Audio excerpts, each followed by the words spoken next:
नमस्कार दोस्तों, हार्दिक रूप से स्वागत करता हूं अपने सीआईबी मेड सिंपल के इस चैनल में।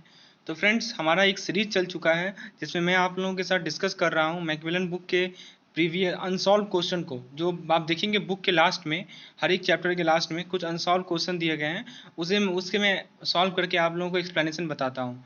तो फ्रेंड्स, यदि इस लेसन का आप अच्छे तरीके से फ़ायदा उठाना चाहते हैं तो पहले आप क्वेश्चन को पढ़ें, खुद से सॉल्व करें और फिर मेरे एक्सप्लेनेशन को सुने, तब आपको सही में फ़ायदा हो पाएगा।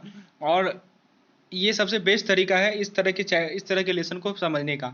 इससे आप ये देख पाएंगे कि आपकी वीकनेस क्या है और आप कहाँ पे गलती कर रहे हैं, और अपनी गलती को आप दोबारा रिपीट नहीं करेंगे। तो चलिए दोस्तों, शुरुआत करते हैं अपने इस लेसन को। और आज का हमारा टॉपिक है यूनिट 13। यूनिट 13 क्या है दोस्तों? मॉड्यूल बी को उठाइए आप, एवीएम का, एडवांस बैंक मैनेजमेंट का। और यूनिट 13 है दोस्तों सैम्पलिंग मेथड पे बेस्ड। तो आज हम लोग सैम्पलिंग मेथड में जो क्वेश्चन पीछे दिए गए हैं उसे हम लोग एक एक पॉइंट वाइज डिस्कस करेंगे अच्छे तरीके से। तो उम्मीद है आप लोग भी एक्साइटेड होंगे इस डिस्कशन के लिए, और मैं भी हूँ। चलिए शुरुआत करते हैं अपने इस लेसन को। सबसे पहला क्वेश्चन देखिए, पूछा गया है कि suppose you are sampling from a population. ये क्वेश्चन हम लोग देखते हैं। In a sample of 16 observation from normal distribution with a mean of 150 and a variance of 256, what is probability that X bar is less than 160? ये पहला question है। चलिए हम लोग पहले क्वेश्चन से आते हैं। तो सबसे पहले हमें पॉपुलेशन डिस्ट्रीब्यूशन का वेरिएंस दिया हुआ है। कितना है वेरिएंस? तो 256 है। अब वेरिएंस हमें दिया गया है तो वेरिएंस से हमें पता होना चाहिए कि स्टैंडर्ड डेविएशन कैसे निकालते हैं। तो दोस्तों, वेरिएंस और स्टैंडर्ड डेविएशन में क्या रिलेशन होता है कि स्टैंडर्ड डेविएशन जो होता है वो वेरिएंस का अंडर रूट होता है। तो वेरिएंस कितना है हमारा? 256। तो 256 का अंडर रूट कितना हो जाएगा दोस्तों? 16। तो हमें स्टैंडर्ड डेविएशन मिल गया पॉपुलेशन का कितना? 16। अब हमारा पहला टास्क होगा कि हम लोग मीन का स्टैंडर्ड एरर को कैलकुलेट करें। तो दोस्तों, स्टैंडर्ड एरर ऑफ मीन बोले या सिग्मा एक्स बार बोले, दोनों एक ही चीज़ है। और सिग्मा एक्स बार का फॉर्मूला होता है सिग्मा ओवर रूट एन। ठीक है दोस्तों, अब जरा सिग्मा बताइए, सिग्मा क्या है? सिग्मा है हमारा पॉपुलेशन का स्टैंडर्ड डेविएशन, जो कि हम लोगों ने 16 निकाला। तो सिग्मा की जगह हम लोग 16 पुट करेंगे और एन की जगह 16 पुट करेंगे। और 16 का रूट आपको पता होगा 4 होता है। तो 16 डिवाइडेड बाई 4 हमें मिल जाएगा 4। यानी कि मीन का स्टैंडर्ड एरर यानी कि सिग्मा एक्स बार हमें मिल गया 4। अब देखिए दोस्तों, हम लोग सैम्पलिंग डिस्ट्रीब्यूशन से डील कर रहे हैं, तो हम लोग जेड वैल्यू का इक्वेशन को यूज करेंगे। और जेड वैल्यू का इक्वेशन आपको पता होगा X bar minus mu upon sigma x bar. आइए हम लोग पुट करते हैं एक एक पॉइंट को। तो सबसे पहला क्वेश्चन का देखिए दो पार्ट है। पहला पार्ट में 160 हमें एक्स लेना है और एक्स बार लेना है, और दूसरे पार्ट में 142 लेना है। तो हम लोग सबसे पहले पार्ट को सॉल्व करते हैं। तो जब एक्स बार का वैल्यू 160 है तो जेड का वैल्यू क्या होगा? क्या करना है? सिंपली पुट कीजिए, एक्स बार की जगह 160 लिखिए। म्यू देखिए, म्यू क्वेश्चन में पढ़िए, क्वेश्चन में म्यू हमें दिया गया है, मीन कितना दिया हुआ है पढ़िए, 150 दिया हुआ है। तो म्यू का वैल्यू हो गया 150, और सिग्मा एक्स बार हम लोगों ने ऊपर निकाला। ये पहला काम है, हर एक क्वेश्चन में आपको करना है। ठीक है दोस्तों, तो सिग्मा एक्स बार हमें मिला 4। तो 160 माइनस 150 अपॉन 4, यानी कि हमें एक्स जेड का वैल्यू मिल गया 2.5। अब देखिए दोस्तों, बुक के लास्ट में आपको एनेक्सर दिया हुआ है। एनेक्सर में जेड टेबल दिया हुआ है दोस्तों। जेड टेबल से क्या फायदा होगा कि आपको जो जेड का वैल्यू मिला है उसके कॉरस्पॉन्डिंग आप प्रोबेबिलिटी निकाल पाएंगे, क्योंकि क्वेश्चन में प्रोबेबिलिटी ही पूछा जा रहा है। तो आप देखेंगे क्या, यदि इस टेबल को आप यूज करेंगे तो आप देखेंगे कि उसके कॉरस्पॉन्डिंग जो प्रोबेबिलिटी वैल्यू दी गई है 2.5 के कॉरस्पॉन्डिंग, वो है 0.49379। अब देखिए इसका मतलब समझिए। अब मैं आप लोगों को एक देखिए, ये जो मैं अभी समझाने वाला हूँ ना, ये आपको कहीं नहीं मिलेगा। ये मैं अपना एक्सपीरियंस से समझा रहा हूँ, और एकदम ध्यान से समझने का प्रयास कीजिए दोस्तों। ये जो 0.49379 है, इसका मतलब क्या हुआ? ये क्या है दोस्तों? ये एक एरिया है कि किसके किसके बीच का एरिया है? मीन और 160 के बीच का एरिया। ये ग्राफ जरा देखिए आप, ठीक से मैंने यहाँ ग्राफ जो ड्रॉ किया उसे देखिए। तो यहाँ पे आपको मीन दिख रहा होगा, एक बीच में एक सीधा वर्टिकल लाइन आपको मीन है, उसे हम लोग 0 से रिप्रेजेंट कर रहे हैं, और एक लाइन आपको 160 वाला दिख रहा होगा। तो उसके बीच का जो एरिया है ना दोस्तों, वो है हमारा 0.49379। उम्मीद है आपको क्लियर हो गया होगा। लेकिन क्वेश्चन को जरा पढ़िए दोस्तों। क्वेश्चन में क्या पूछा गया है कि probability x bar is less than 160। मतलब कि हमें कौन सा रीजन लेना है दोस्तों? हर एक वो रीजन लेना है जो कि 160 से कम है। तो 160 से कम जरा देखिए तो, जितना भी एरिया, जितना भी रीजन हम लोगों ने सेट किया है वो सारा का सारा आ जाता है ना दोस्तों। तो फ्रेंड्स, 160 से कम वाला सारा का सारा शेडेड रीजन है। लेकिन हमने जो 0.49379 निकाला वो तो केवल मीन से 160 के बीच का है। तो रेस्ट पार्ट तो हमें ऐड करना ना पड़ेगा। तो जो 0.5 है, वो 0.5 एरिया वो किसके किसके बीच का है? मीन और लेफ्ट हैंड टेल के बीच का। फिर से सुनिए दोस्तों, एक लेफ्ट हैंड टेल है हमारा और एक मीन है। तो वो भी एरिया हमें कंसिडर करना होगा। तो वो एरिया कितना होगा, 0.5 होगा। तो हम लोग क्या करेंगे, 0.5 प्लस 0.49379 लेंगे और टोटल एरिया हमें मिल जाएगा 0.99379। तो ये हमारा पहला पार्ट का आंसर है। Probability x bar is less than 160 is equal to 0.99379। चलिए अब हम लोग बी पार्ट पे आते हैं दोस्तों। बी पार्ट में एक्स बार कितना लिया गया है दोस्तों, 142 लिया गया है। तो एक्स बार को हम लोग 142 लेते हैं बी पार्ट में। तो यदि हम लोग 142 लें बी पार्ट में तो जेड का वैल्यू कितना आएगा, जेड का वैल्यू आएगा 142। फॉर्मूला क्या था फिर से रिकॉल कीजिए, X bar minus mu upon sigma x bar. X bar की जगह 142, म्यू की जगह 150 और सिग्मा एक्स बार की जगह 4। तो वैल्यू को सब्स्टिट्यूट करेंगे और जेड मिलेगा -2। फिर से वही काम करना है, एनएक्सर उठाइए, एनएक्सर में एक टेबल दिया है उसे देखिए और जेड के -2 के कॉरस्पॉन्डिंग आप प्रोबेबिलिटी देखिए क्या है। तो आपको प्रोबेबिलिटी मिलेगा 0.47725। ठीक है दोस्तों, फिर से ग्राफ बनाइए, इसका मतलब समझिए कि माइनस, इसका मतलब क्या हुआ दोस्तों, आप ग्राफ को देखिए ठीक से, मैं फिर से समझाने का प्रयास करूंगा आपको। इसका मतलब क्या हुआ कि मीन और 142 के बीच का जो दूरी है, उसके बीच का जो एरिया है वो है हमारा 0.47725। तो मीन आपको दिख रहा होगा एक वर्टिकल लाइन, और 142 पे भी हमने एक वर्टिकल लाइन ड्रॉ किया है। ठीक है दोस्तों, अब आप पूछेंगे कि ये इधर के लेफ्ट साइड में क्यों ड्रॉ किया गया है, क्योंकि जेड का वैल्यू नेगेटिव है इसीलिए। चलिए तो फ्रेंड्स, अब देखिए क्वेश्चन में लिखा हुआ था कि हमको हर एक वो एरिया लेना है जो कि 142 से ज़्यादा है।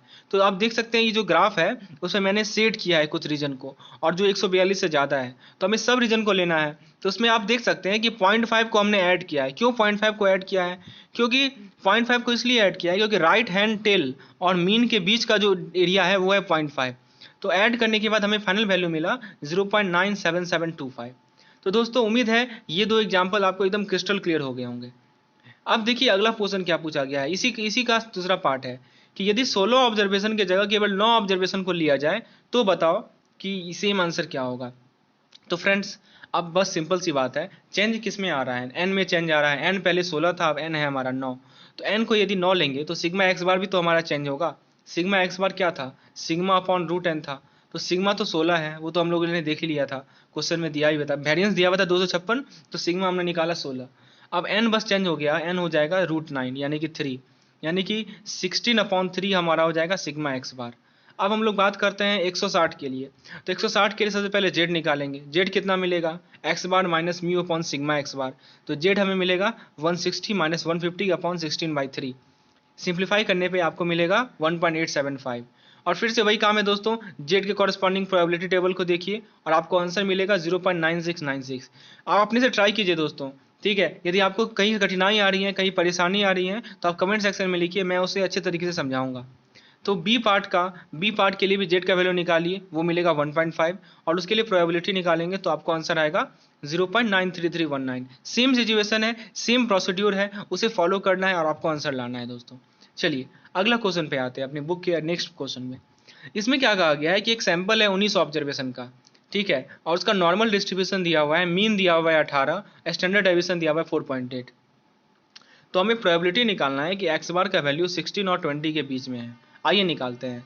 तो सबसे पहला काम क्या करना है, मैं फिर से रिपीट कर रहा हूँ कि हमें मीन का स्टैंडर्ड एरर निकालना है। तो उसका फॉर्मूला क्या होता है, sigma x bar is equal to sigma upon √n। तो दोस्तों सिग्मा क्या है हमारा, सिग्मा है हमारा 4.8 और √n कितना है हमारा √19। तो 4.8 बाय √19 हमें मिलेगा 1.1011। ठीक है दोस्तों, सिग्मा एक्स बार हमें मिल गया। अब हमसे क्वेश्चन क्या पूछ रहा है कि p x bar lying between 16 and 20। तो 16 के कॉरस्पॉन्डिंग जेड वैल्यू निकालेंगे और 20 के कॉरस्पॉन्डिंग जेड वैल्यू निकालेंगे। तो 16 के कॉरस्पॉन्डिंग कैसे निकालेंगे, देखिए मीन हमें 18 दिया हुआ है, यानी कि म्यू का वैल्यू है 18, पॉपुलेशन मीन की बात कर रहा हूँ मैं। तो 16 माइनस 18 अपॉन 1.1011, यही तो है हमारा x bar minus mu upon sigma. ठीक है, 20 के कॉरस्पॉन्डिंग के लिए क्या लेंगे, 20 माइनस 18 अपॉन 1.011। उम्मीद है क्लियर हो गया होगा। इसे सिंप्लीफाई करेंगे आप तो एक का वैल्यू आएगा -1.8163 और दूसरे का वैल्यू आएगा +8.163। अब दोस्तों अब आपको प्रोबेबिलिटी टेबल उठाना है, जेड का वैल्यू 1.8163 के कॉरस्पॉन्डिंग आपको प्रोबेबिलिटी वैल्यू चेक करना है, तो वो आपको मिलेगा 0.46534। अब प्रश्न ये उठता है दोस्तों, हमने यहाँ पे ऐड क्यों किया, क्योंकि बेसिकली आप देखिए ग्राफ पे एक सेंटर वर्टिकल लाइन है और जेड का वैल्यू जो हमने 1.8163 का प्रोबेबिलिटी जो निकाला वो वर्टिकल लाइन और उसके बीच का एरिया है, और हमें दोनों को कंसीडर करना है, इसीलिए हम लोगों ने दोनों को ऐड किया यहाँ पे, और ऐड करने के बाद हमें वैल्यू मिला 0.93068। ठीक है, अब देखिए क्वेश्चन सी में क्या कर रहा है कि यदि सैंपल साइज को 48 लो तो बताओ कि प्रोबेबिलिटी क्या होगा पार्ट ए में। अभी सैंपल साइज कितना था, 19 था, अब 19 की जगह में क्या लेना है, 48। तो बहुत सिंपल है दोस्तों, अभी एन का वैल्यू हम लोग 19 ले रहे थे, अब हम लोग लेंगे 48। तो 48 लेने पे सिग्मा एक्स बार कितना मिल जाएगा, 0.69282। और फिर से वही काम करेंगे, एक्स जेड निकालेंगे, जेड मिलेगा हमें -2.886 और एक मिलेगा 2.886, और फाइनली हमें आंसर मिलेगा 0.9961। चलिए दोस्तों अगले क्वेश्चन पे हम लोग आगे बढ़ते हैं। अगला क्वेश्चन में पूछा गया है किसी भी नॉर्मल डिस्ट्रीब्यूशन में जिसका मीन है 56, स्टैंडर्ड डेविएशन है 21, तो सैंपल का साइज बताओ। ठीक है, कि 90% चांस हो कि मीन जो है 52 से ज़्यादा हो, यानी कि हमें ये कंडीशन दिया हुआ है कि p x bar greater than equal to 52 is equal to 0.9। तो आप क्या कीजिए, प्रोबेबिलिटी टेबल उठाइए, प्रोबेबिलिटी टेबल में ये देखिए, अब उल्टा काम करना है, रिवर्स काम करना है दोस्तों। 0.9 के कॉरस्पॉन्डिंग जेड का वैल्यू निकालिए आप देखिएगा कि 0.9 के कॉरस्पॉन्डिंग जेड का वैल्यू मिलेगा आपको -1.282। तो चलिए हम लोगों ने प्रोबेबिलिटी टेबल से जेड का वैल्यू निकाल लिया।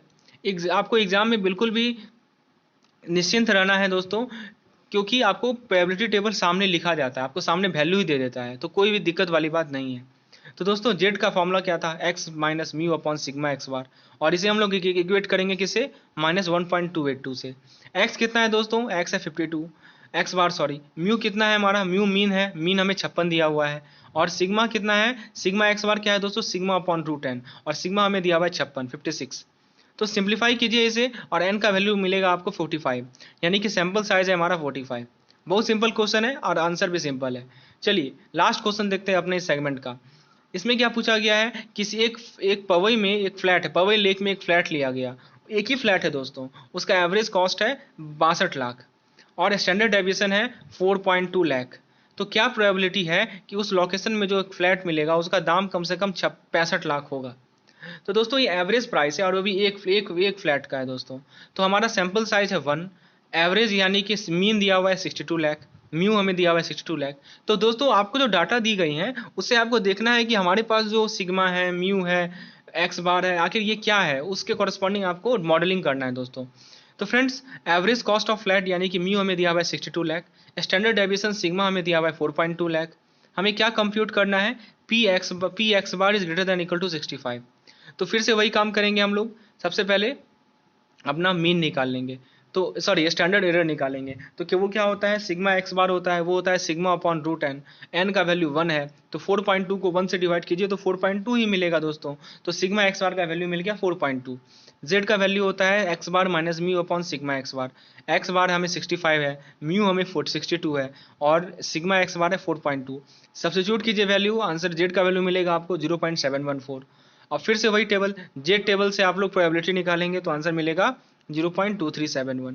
तो दोस्तों इस तरह से हमारा आज का लेक्चर यहीं समाप्त होता है। उम्मीद है आपको पसंद आया होगा लेक्चर, आप समझ रहे होंगे चीज़ों को। यदि आपको कोई कठिनाई महसूस हो रही है समझने में तो कमेंट सेक्शन में लिखिए, आपका हार्दिक रूप से स्वागत करता हूँ कमेंट सेक्शन में। कोई भी आपकी प्रतिक्रिया है, कोई सुझाव है तो उसे कमेंट सेक्शन में लिखिए, तो इससे मेरा ही मनोबल बढ़ता है और मैं इस तरह का लेसन और भी आप लोगों के लिए लेकर आऊँगा। तो लाइक करना ना भूलें, चैनल को सब्सक्राइब करें, और जो लोग फेसबुक ग्रुप से नहीं जुड़े हैं उसका लिंक आपको डिस्क्रिप्शन में मिलेगा, उससे जुड़ जाएं। अपडेट आपको मिलते रहेगा इस लेसन से, और इसे ज़्यादा से ज़्यादा शेयर करें दोस्तों। धन्यवाद।